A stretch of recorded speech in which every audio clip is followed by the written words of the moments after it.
Hi friends, morning பிரேக்ஃபாஸ்ட்டுக்காக இன்றைக்கி கோதுமை ரொட்டியும் நல்ல காரைக்குடியோட காரசாரமான ஒரு சட்னியும் தான் வச்சுருந்தேங்க. ரொம்பவுமே டேஸ்ட் ரொம்ப நல்லா இருந்தது.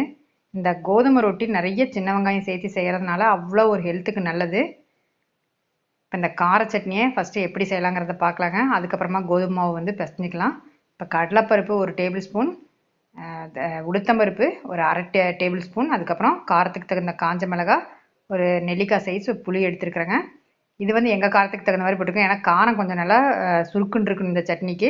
அதுக்கப்புறமா பூண்டு ஒரு 5 பல் பூண்டு. இதில் ஒரு பெரிய வெங்காயம் எடுத்திருக்கேன். அதுக்கு தகுந்த மாதிரியே சின்ன வெங்காயம் எடுத்துருக்கிறேன். எவ்வளோக்கு எவ்வளோ பெரிய வெங்காயம் சேர்த்தணுமோ அதே அளவுக்கு சின்ன வெங்காயம் சேர்த்தணும். அதுக்கப்புறமா 2 பெரிய சைஸ் தக்காளி. இப்போ இது வேகிறதுக்காக கொஞ்சம் உப்பு சேர்த்திட்டேன். தட்டு போட்டு மூடிடலாங்க சிம்மில் வச்சு. இது ஒரு பாதி அளவுக்கு வெந்ததுக்கப்புறம் கட் பண்ணி வச்ச மல்லித்தலையும் சேர்த்துறேன். நல்லா கிளறி விட்டு திரும்ப மூடி வச்சிடலாங்க. ஒரு 4 நிமிஷம் நல்லா வேகட்டும். அதுக்கப்புறமா நம்ம ஆற வச்சு அரைக்க வேண்டியதாக. இப்போ ஆறிட்டுங்க. அதுக்குள்ளே கோதுமை ரொட்டிக்கு வந்து சின்ன வெங்காயம் கட் பண்ணிகிட்டு இருக்கிறேன்.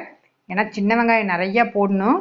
அந்த மாவு எவ்வளோ எடுக்கிறோமோ அந்த அளவுக்கு நம்ம சின்ன வெங்காயம் சேர்த்தணும். இப்போ கோதுமை மாவு எடுத்துட்டேன்.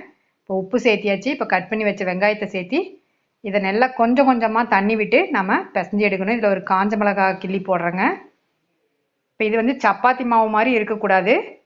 அது இல்லாமல் தோசை மாவு மாதிரியும் தண்ணியாகவும் இருக்கக்கூடாதுங்க. ஒரு மீடியமாக நம்ம கை வச்சு நம்ம கொஞ்சம் கொஞ்சமாக தண்ணி விட்டு தான் நம்ம பிசையணும். இது ரொம்ப ஊறணுங்கிற அவசியமெல்லாம் இல்லை. நம்ம அப்படியே வந்து தட்டி போட வேண்டியது தான். இப்போ கொஞ்சம் கொஞ்சமாக நான் தண்ணி விட்டு, ஏன்னா ரொம்ப ஊற்றிடக்கூடாது. ஊற்றினோம்னா தோசை பதத்துக்கு வந்துடும். இப்போ அவ்வளோதாங்க. இந்த அளவுக்கு பிசைஞ்சு எடுத்து வச்சிடலாம். இப்போ அந்த சட்னியை ஆட்டி தாளித்து கொட்டிட்டு அதுக்கப்புறம் இந்த கோதுமை ரொட்டியை சுட்டோம்னா கரெக்டாக இருக்கும். இப்போ சட்னியை அரைச்சி எடுத்துட்டேன். அவ்வளோதாங்க. இதை நல்லா ஒரு பவுலில் மாற்றிட்டு இதுக்கு ஒரு தாளிப்பு கொடுக்கணும். இப்போ இதில் வந்து கடுகு, கருவேப்பிலை, கொஞ்சமாக காஞ்ச மிளகாய் போட்டிருக்கிறேன். இந்த சட்னி மட்டும் தண்ணி மாதிரி இருக்கக்கூடாதுங்க. நல்லா ஆட்டி அது கையில் செக்கில் ஆட்டினோம்னா இன்னுமே நல்லாயிருக்கும். நல்லா கெட்டியாக ஆட்டி அப்படியே நம்ம எடுத்து சாப்பிடணும். அது இந்த கோதுமை ரொட்டிக்கெல்லாம் அப்படியே சாப்பிடணுங்க. கெட்டியாக தான் இருக்கணும் இந்த சட்னி, காரைக்குடி கார சட்னிங்கிறது. இப்போ பாருங்கள், தாளிச்சும் கொட்டியாச்சு. இப்போ அவ்வளோதான். கலந்து விட்டு இப்போ நம்ம கோதுமை ரொட்டியை போட்டுக்கலாங்க. அருமையாக இருக்கும் இந்த சட்னிக்கும் அந்த கோதுமை ரொட்டிக்கும். இப்போ அவ்வளோதாங்க, சட்னி வேலை முடிஞ்சுது. அடுத்தது இப்போ தவாவை காய வச்சுட்டேன். இப்போ அந்த இலையில லேசாக வந்து எண்ணெய் தடவி இருக்கிறேன். இந்த ரொட்டிக்கு வந்து நம்ம நல்லா தண்ணியை கையில் தொட்டுட்டு தட்டினோம்னா தான் நம்மளுக்கு நல்லா லேசாக வரும். வாழை இலை நம்ம டைரெக்டாக கல்லில் வச்சு நம்ம தட்ட முடியாதுங்கிறனால வாழை இலையில் தட்டி அப்படியே நம்ம கமுத்திடலாம். கை கொஞ்சம் சூடு இருக்கும், அதனால் பார்த்து தான் நம்ம மெதுவாக பண்ணணுங்க. இப்போ அவ்வளோதான். நான் அந்த வாழை இலையோடு அப்படியே கமுத்திட்டு திரும்ப அப்படியே வச்சு நம்ம ப்ரெஸ் பண்ணி கொடுத்தோம்னா கொஞ்சம் லேசாக வரும், நம்மளுக்கு ரொம்ப தின்னாக வரும். அதுக்காக தான்.